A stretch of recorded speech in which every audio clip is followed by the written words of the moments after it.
আসসালামু আলাইকুম দর্শক, এটা কোন দেশ আপনারা অবশ্যই কমেন্টে জানাবেন যদি জেনে থাকেন।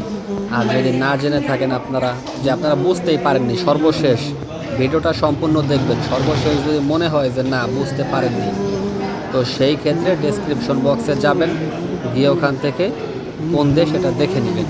তো আপনারা ট্রাই করুন এটা কোন দেশ, নিজেদের ইচ্ছে মতো বের করতে থাকুন, চিন্তা করতে থাকুন যেটা কোন দেশ হতে পারে। দেখতে থাকুন সামনে। আর এখন যে আমি যাচ্ছি এটা হচ্ছে একটি ট্রেন স্টেশন, উপরে হচ্ছে ট্রেন লাইন আর নিচে হচ্ছে আপনার এই সুড়ঙ্গ সিস্টেম, এই রোডটা আর কি মানুষজন যাতায়াত করার জন্য আর কি। উপরে যাওয়া নিষেধ, তাই নিচ দিয়ে যেতে হয়। উপরে অনেকগুলো ট্রেন লাইন রয়েছে আর কি, কমপক্ষে 10টা।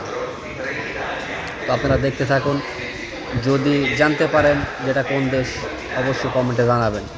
আর যদি কেউ ডেসক্রিপশন বক্স দেখে কমেন্টে জানান, সেটাও বলে দিবেন যে হ্যাঁ আমি ডেসক্রিপশন বক্স দেখে দিয়েছি। কিংবা কেউ যদি নিজের থেকে বলতে পারেন যেটা কোন দেশ, তাহলে সেটাও কমেন্টে জানাবেন যে আমি ডেসক্রিপশন বক্স দেখিনি, এমনি আমি আমার নিজের অভিজ্ঞতায় থেকেই আমি বললাম যে এটা এই দেশ।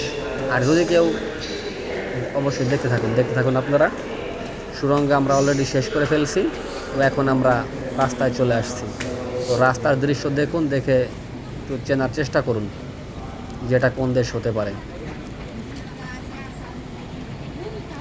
দেখতে কিন্তু অনেকটা আমাদের বাংলাদেশের মতোই, তবে মানুষগুলোর মধ্যে একটু ব্যবধান রয়েছে আর রাস্তাগুলো একটু বড় সড়ো। তো এমন রাস্তাঘাট আমাদের বাংলাদেশেও আছে, কিন্তু তারপর আপনারা দেখে বোঝার চেষ্টা করুন যেটা কোন দেশ হতে পারে। দেখুন যে গাড়িগুলো কিন্তু আসতেছে আর মানুষ পার হয়ে যাচ্ছে, তখন গাড়ি অটোমেটিক ব্রেক করতেছে। আমাদের দেশে কিন্তু এই নিয়ম নাই। তো পারলে দর্শকরা কমেন্টে জানাবেন যে এটা কোন দেশ হতে পারে।